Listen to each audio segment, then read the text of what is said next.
What's up guys, Spin Firearms here, and today we're going to try something new. We're going to be doing a live shooting review as well as the tabletop. So throughout this video, I'm going to factor in some live shooting at the range, also some shooting compared to other firearms in its class or price range, right?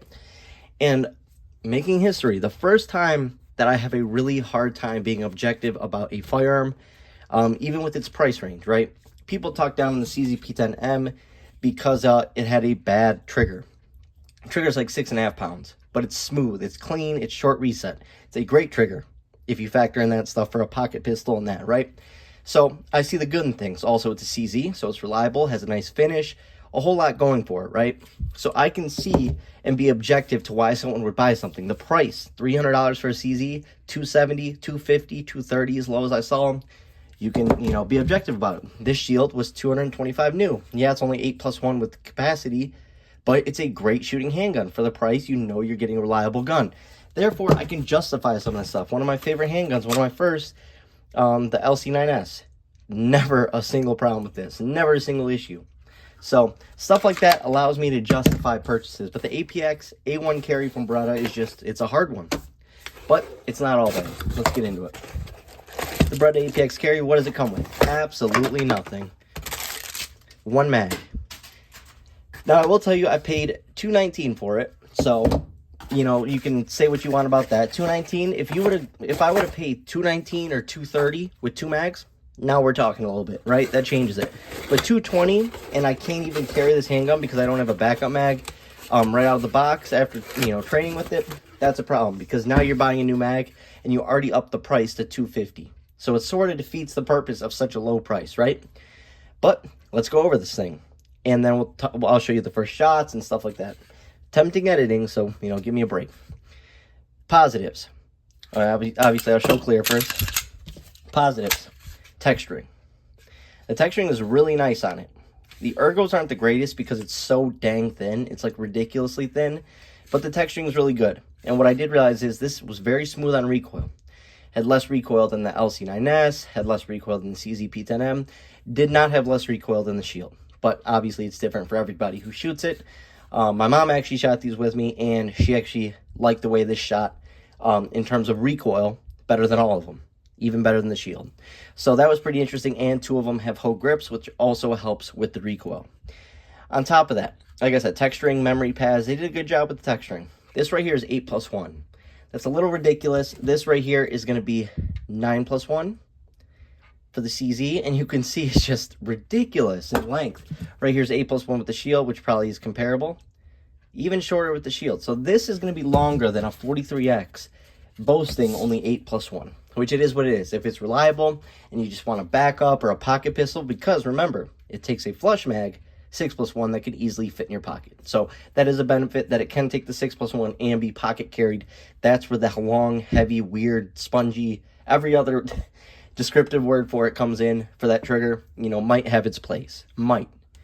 The finish, actually pretty decent. I like the finish. The sights, they're good for shooting. They're actually really nice sights for shooting. I was actually surprised. But this is part of your plastic optics plate. If you drop this and shear it, you now don't have a rear sight. You basically are forced to buy an optic.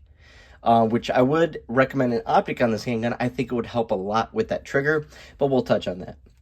Like I said, these sights are actually pretty decent. But you're also dealing with, potentially having your optics plate come loose. And like I said, you drop it on there, you shear off these plastic sights. That's no good, right? We all get on Glock about, having plastic sights. This is also a problem. But like I said, texturing pretty good. Size, being so thin and stuff, you can pocket carry it with that flush mag. So that's a benefit as well. We're going to touch on the trigger. All the controls work great. Everything. Launches the mag. Locking back is really easy. The slide stop does not get in its way. When you're shooting, you don't have any, failure to lock back or because of that slide stop. Also takes down really easily. And one thing I will say for a budget handgun, when you pull this thing down, it has really, really nice internals. It has a nice beefy rail on it. The internals look really solid. Now, I've only looked at them for a couple minutes, but so far, so good. I'm liking what I'm seeing, right? And I'll show you the first shots right here.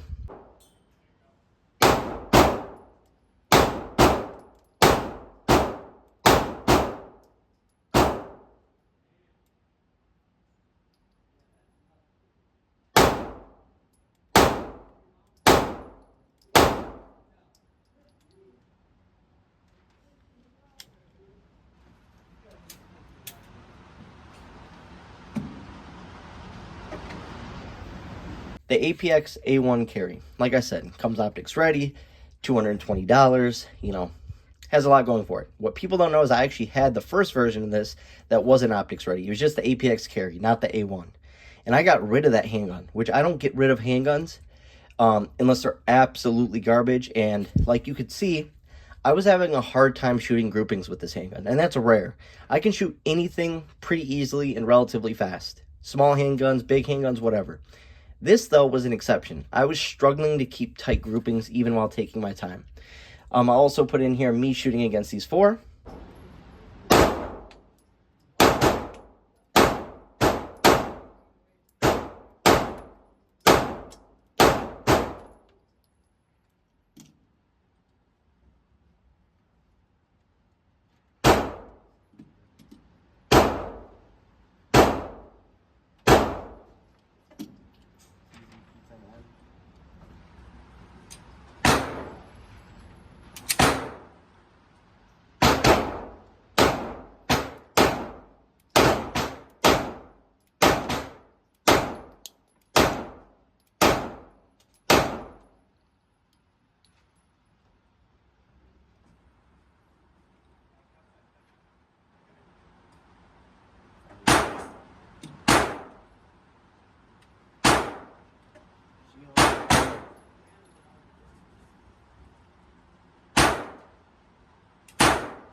Beretta APX carry.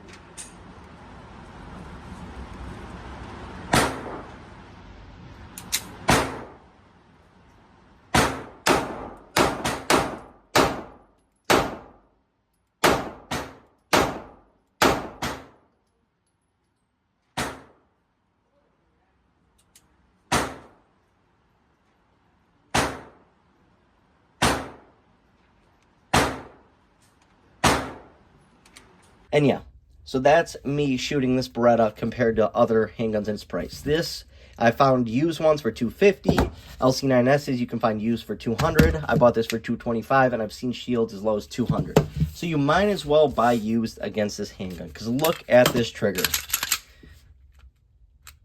Right? You'd think that's the wall, right? And even though it feels different while you're live firing it, that's pretty ridiculous. You hear all that grit? You can hear the rubbing, ready?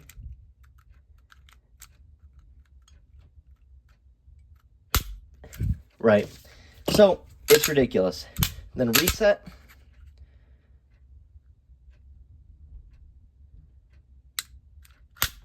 It's pretty dang bad. I'm not even gonna lie. Some of these handguns, I'll show you real quick. CZ-P10M, first trigger pull. Nice, clean, defined wall, barely any over travel. Quick reset. I mean, look at that. That is a quick reset. That's what makes the CZ-P10M so great as a nice little pocket pistol. Now, in this, it's sort of hard to compare because of the kind of trigger I have on it, but a little bit of, you know, take up prior to that wall, but still a really nice trigger. Even though it's got a longer reset, I can shoot the heck out of a Ruger LC9S. They're just really good shooting handguns. Just being real with you. If they made a double stack Ruger LC9S, optics ready, tritium night sights, I'm all for it. I love the LC9S. I actually brought it with me to Newark, New Jersey for UFC 302, I believe it was. And man, I trusted my life with it. I'll say that. Shields, of course, have great triggers, even the hinge trigger. So you see the difference in the trigger. You see where that problem lies. It's just, it's not a good, clean, crisp. If it was long but clean, if it was long but crisp, if you could feel the reset, you know what I mean? Like you're going to short stroke this thing at some point. And people with smaller hands and shorter fingers, see, I wear size large gloves, but I got shorter, fatter fingers.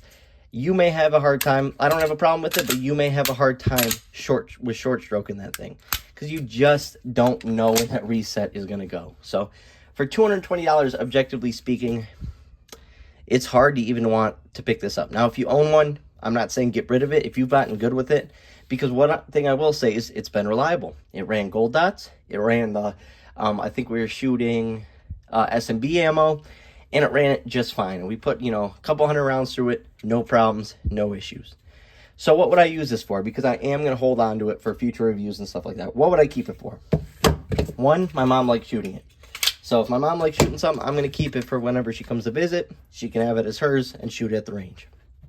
Two, it's a decent pocket carry gun. What I like about it is that trigger in your pocket, still being 9mm, 6+1 with the flush mag, which I obviously have to go buy and spend more money on.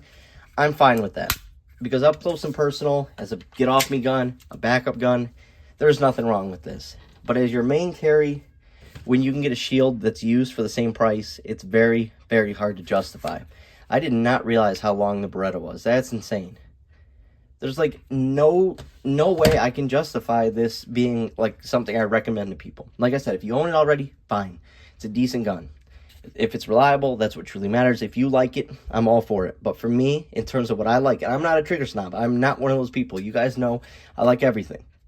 This, though, on the other hand, is just one of those ones that I just... Like I said, it's reliable for $220. So it plays a role. Its role is somebody who doesn't have a lot of money and just wants a backup gun, or, you know, they like Berettas and they want a carry-oriented handgun. I guess that's the justification. The texturing's good, ergonomics decent. Yeah, that's about all I can say on it. Other than that, I wish Beretta made this a, you know, stack and a half. If they would have made this 10+1 in this setup, now we're talking a little bit different. You know, they don't have to, lighten the trigger up. They just need to get rid of all the stuff in between. The trigger's not heavy. It's like 6.5 pounds, but it's not what you want to shoot with. It's a lot of resistance in terms of rubbing and grit, and I guess I got to take it apart and look at what that could potentially be. But for me, if I had to rate this out of 10, this is a 2 out of 10. And maybe a 2.5 because of price and stuff like that. There are just better guns out there. The LC9S is a heck of a good gun. The EC9S is a great gun. People talk down on it. They're just good, solid handguns that run. And the trigger's not terrible. They're longer, but they're lighter. Shields are just... You can't go wrong with this shield. And CZP-10M, they're discontinued, but they're awesome. So, yeah. And another thing I'll show you real quick. I got this for $275. FNS 9C. That's 12+1. And even with the flush mag is 12+1. Look at that. So you see what I'm saying? 8+1 on the left, 12+1 on the right. But like I said, it does have a role. A nice small pocket pistol. Maybe a work carry that you don't want to beat up your main carry. Something like that. Can it work? Of course. If it's reliable, that's all that matters at the end of the day. Let me know your thoughts in the comments, guys. Thanks for watching.